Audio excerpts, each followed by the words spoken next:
Tadi sudah ada bandara, yaitu apa tadi isi sekolahnya? Ada berprestasi, amanah, disiplin, aktif, ramah dan berwawasan lingkungan. Pada yang pertama yaitu memiliki rasa percaya diri dan berakhlak mulia. Ini sesuai dengan visi yang kami tebarkan tadi dari visi kami bertiga. Kemudian yang kedua, manusia berakhlak mulia, beriman dan bertakwa. Ini juga sama ya dengan visi yang kita angkat tadi, yaitu religius. Kemudian berpikir kritis. Ya, di sini kita masuk dalam aktif, mandiri sesuai dengan visi yang mau kita angkat. Kemudian kreatif, sudah sesuai dengan visi yang ada di sekolah kita, ya, aktif kreatif. Kemudian bergotong royong, itu sudah termasuk dengan visi yang ada di sekolah kita, yaitu berwawasan lingkungan dan dapat menghadapi tantangan zaman. Oke. Lanjutnya rajin dan bersemangat sekolah. Rajin ini termasuk aktif sesuai visi dengan sekolah kita. Bersemangat juga termasuk di sini ya, aktif. Kemudian memimpikan murid yang bertakwa, bugar, mandiri dan berprestasi. Bertakwa tadi sesuai dengan visi yang akan kita angkat.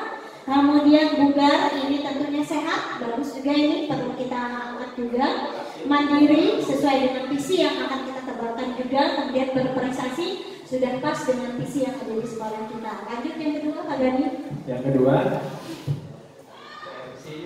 Pertanyaan yang kedua. Yang kedua saya Bapak. Saya percaya bahwa murid adalah, di sini Bapak Ibu tuliskan yaitu, saya percaya bahwa murid adalah pribadi yang memiliki minat, bakat dan potensi yang berbeda. Mantap. Kemudian ada yang menuliskan lagi, insan mulia yang memiliki bakat dan kemampuan yang berbeda sesuai dengan fitrahnya. Wih, mantap lagi. Kemudian lagi ada yang menuliskan, murid adalah generasi penerus bangsa yang harus selalu didampingi untuk mengikuti perkembangan zaman, ikuti akhlak yang terpuji. Mantap. Kemudian ada yang menuliskan yang memiliki potensi masing-masing mereka satu sama lain, itu adalah unik, artinya berbeda-beda. Mantap. Kemudian lanjut lagi, murid saya adalah manusia yang memiliki kemampuan, baik kemampuan pengetahuan, keterampilan dan juga sosial yang tentunya harus selalu diasah. Oke, dari yang nomor 2 ini ya, saya percaya bahwa murid kita yang di sekolah sini adalah pribadi yang memiliki minat, bakat dan potensi yang berbeda. Ya, ini adalah yang harus kita tebalkan pada anak-anak murid kita saling bekerja sama nanti. Kemudian yang kedua, pertanyaan tadi saya percaya juga ya, yaitu insan yang mulia, yang memiliki bakat dan kemampuan yang bersedia sesuai fitrahnya. Oke, berarti ini juga termasuk ya, ya, ini sama juga yang memiliki potensi masing-masing. Nah, yang memiliki potensi masing-masing ini maka akan kita tingkatkan dengan rasa percaya diri terhadap anak.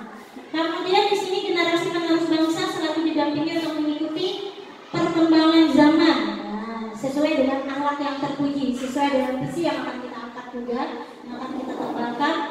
Kemudian di sini yang terakhir adalah manusia yang memiliki kemampuan baik kognitif, ya sama tadi ya yang di atas. Ini juga menciptakan adalah murid kita yang aktif dan memiliki akhlak mulia. Selanjutnya nomor 3, Bapak Gani. Selanjutnya yang ketiga yaitu di sekolah saya utamakan pertama nilai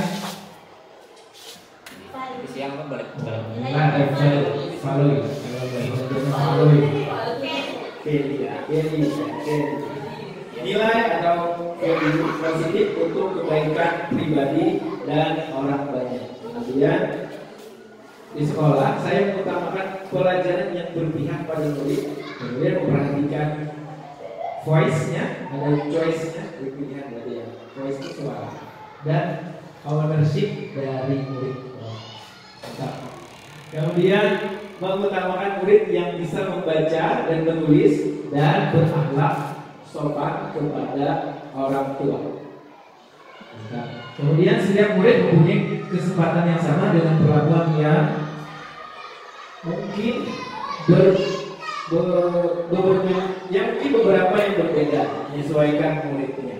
Terus kemudian lagi di sekolah saya mengutamakan pembelajaran yang menyenangkan dan mengakomodasi semua kebutuhan anak sehingga tujuan pembelajaran dapat tercapai. Mantap. Oke. Sekarang Dari nomor 3 tadi ya, di sekolah saya mengutamakan murid mempunyai nilai atau value positif untuk kebaikan pribadi dan orang lainnya. Kemudian kita juga mengutamakan di sini pembelajaran yang berpihak pada murid. Ini yang paling kita utamakan ya. Pada kurikulum Merdeka ini, yaitu kita melakukan pembelajaran yang berpihak pada murid, memperhatikan choice dan ownership dari murid. Kemudian mengutamakan murid yang bisa membaca dan menulis. Ya, membaca dan menulis ini tentunya itu berhubungan dengan anak-anak bisa mempunyai wawasan, kemudian aktif dalam mencari ilmu. Kemudian setiap murid mempunyai kesempatan yang sama. Ya, makanya kita melakukan keberpihakan kepada murid dengan perlakuan yang beberapa yang berbeda. Ya, kita tentunya harus menyesuaikan kebutuhan murid. Kemudian di sekolah saya mengutamakan pembelajaran yang menyenangkan. Ini sangat utama dari pembelajaran menyenangkan ini, yaitu kita melakukan keberpihakan kepada murid dan mengakomodasikan semua kebutuhan anak sehingga tujuan pembelajaran dapat tercapai. Jadi tujuan di sini kita adalah melakukan pembelajaran yang menyenangkan dan keberpihakan kepada murid. Oke, selanjutnya untuk yang keempat, Bapak Gani. selanjutnya, murid di sekolah saya sadar betul bahwa belajar tugas mereka. Jadi, Bapak Ibu sudah melihat, sadar betul bahwa belajar itu adalah tugas mereka. Ya. Kemudian, lanjut sadar betul bahwa belajar adalah tugas mereka dan sekolah adalah tempat bagi mereka meraih ilmu sehingga masa depan mereka lebih baik. Kemudian selanjutnya, murid sekolah saya sadar betul bahwa pendidikan sangat penting sebagai sarana untuk mencapai cita-cita. Kemudian selanjutnya, sadar betul bahwa murid adalah murid sekolah saya sadar kalau mau menjadi orang yang sukses, baik sukses dunia dan akhirat, berusaha untuk mencapainya. Bagus. Kemudian di sekolah